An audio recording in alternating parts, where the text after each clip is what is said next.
As we continue with the ongoing situation in Syria, it's become obvious that what's happened is that the Syrian army was paid to step aside. By who exactly, we're not quite sure. There's a number of suspects: Turkey, Israel, the United States. But what has become clear is that they were just paid to step aside, and most of them fled. We've seen many videos of uniforms strewn left and right across bases. They just left.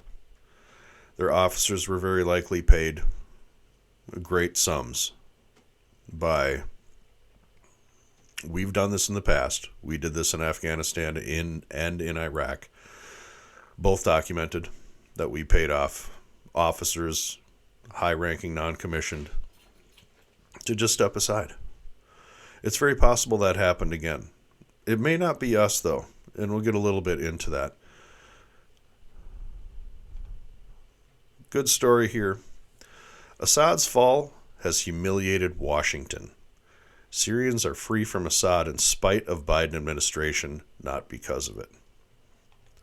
It's a good story about what basically has roughly transpired in Syria, and I do mean very roughly because there's a lot that isn't being told in this story, but there are some important things, and we'll just kind of hit the main bullet points.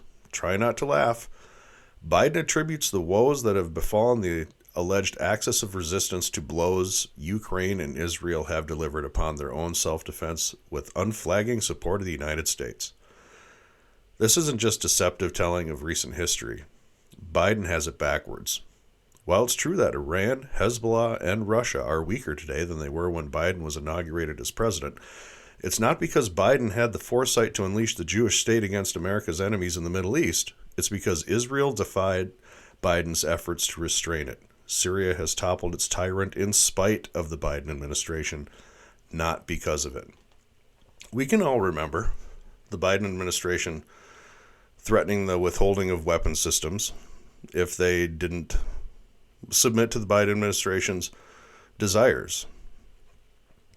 The article continues that the pleaded for Israel to accept a diplomatic resolution, and time after time, the Biden approach has been to block Israel wherever possible, as Israel has defined them. And this just goes through that they did it on their own, with a little help from outside. The Israelis did it. Not us. The Israelis. Them and the Turks. It looks like they paid off some people. And it really does look that way. Because what's not making the news? What's not making the news right now? And I understand that Russia's been weakened. In that article, of course, I'll link it into the description. That article goes into a little bit how Iran has been weakened and Russia has been weakened in the region, which is true. They lost their naval base, their only naval base in the Mediterranean. That fleet will probably have to sail all the way up to the Kola Peninsula, halfway around the world, because they probably won't be let through the Straits of Bosphorus. They'll go through the Straits of Gibraltar, and they'll head north. And they'll probably have to go all the way around Scandinavia to get to one of the northern ports on the Kola Peninsula. It's going to be a long, long trip for those sailors. Long trip for those sailors. But it's really, frankly, irrelevant. It's really, frankly, irrelevant. We're dealing with technologies today that make those ships almost redundant.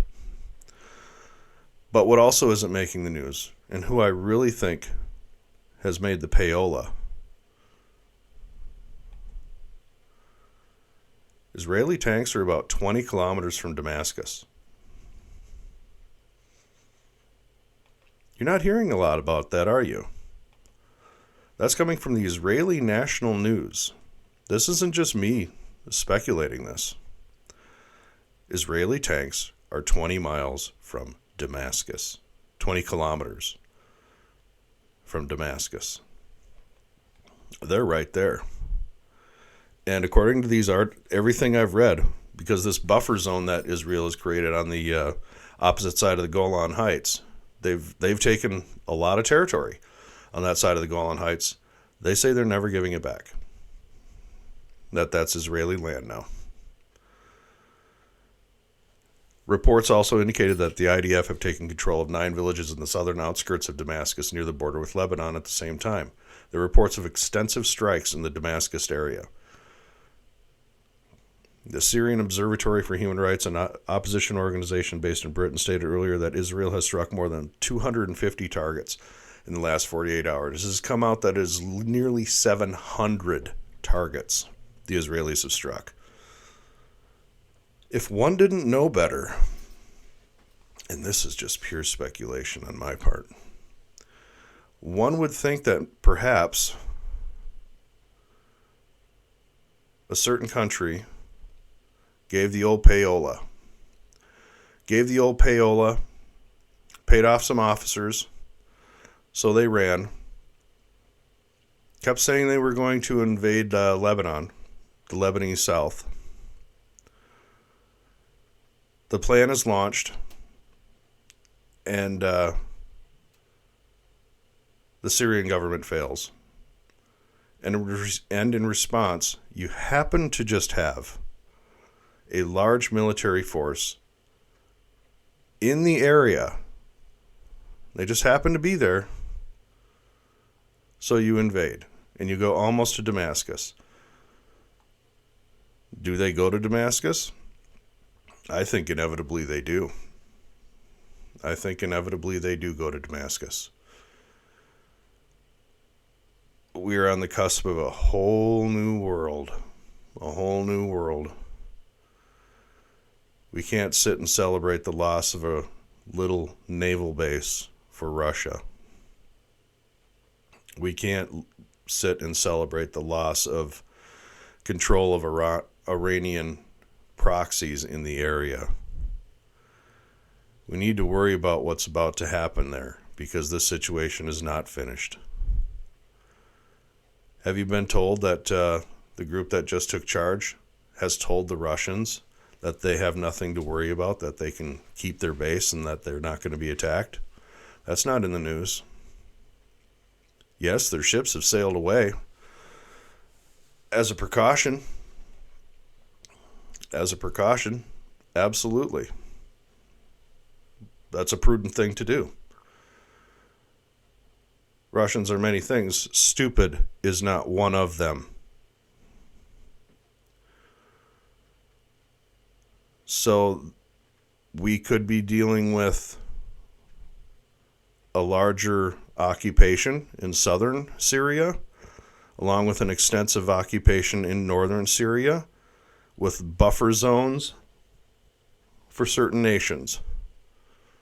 U.S. in the west, because we're already there. Israelis in the south, because they're already there. Turks in the north, because they're already there.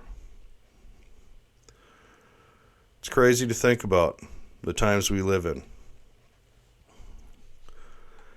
But it's not because of the Biden administration. It's in spite of them. Just like the article states. I think it's also worth pointing out that a lot of these fighters are ISIS, which President Trump kept telling us ISIS was destroyed. ISIS was destroyed. I think we have more evidence of more lies. This is the same group of people that when the president told them to withdraw American troops from Syria in total, told him yes, sir, and then sent 500 more. They knew exactly what they were doing. They sent their proxy, ISIS, to ground. Said, okay, you guys go to ground. When we need you, we'll call you. They turn to Trump, say, look what you've done. You've destroyed them. And the president does have weaknesses. One of them is flattery. Look what you've done. You've destroyed them. You can take credit for that. And he did. And now they're called Al-Qaeda in suits are in charge. ISIS was Al-Qaeda. It's a crazy tipsy-topsy world we live in. It really is. And it's going to keep getting crazier and crazier. We can't celebrate the small losses when we're looking at a crazy defeat for one, a crazy victory for another, and it just isn't going to fall into place like people might expect it to. Syria will be divided, whether it's physically or not. It will be divided. This is just the beginning, unfortunately. Again, for the largest Christian population in the Middle East, you might want to get out now. You might want to really just flee now. Get out.